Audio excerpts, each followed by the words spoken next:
Hello friends, welcome to our YouTube channel. In this video I will show you how you can on select to speech option in infinix smartphone and how you can just on it. Before starting the video, if you have not subscribed to our YouTube channel, then subscribe it first and like our video for more videos. First go to the settings option in your smartphone, then swipe down. You can see there is a special function.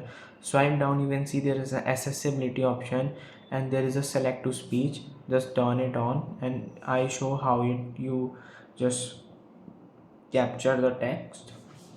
This is a shortcut. Just click on in one time and select what you have to just read, and it is reading. You can see I just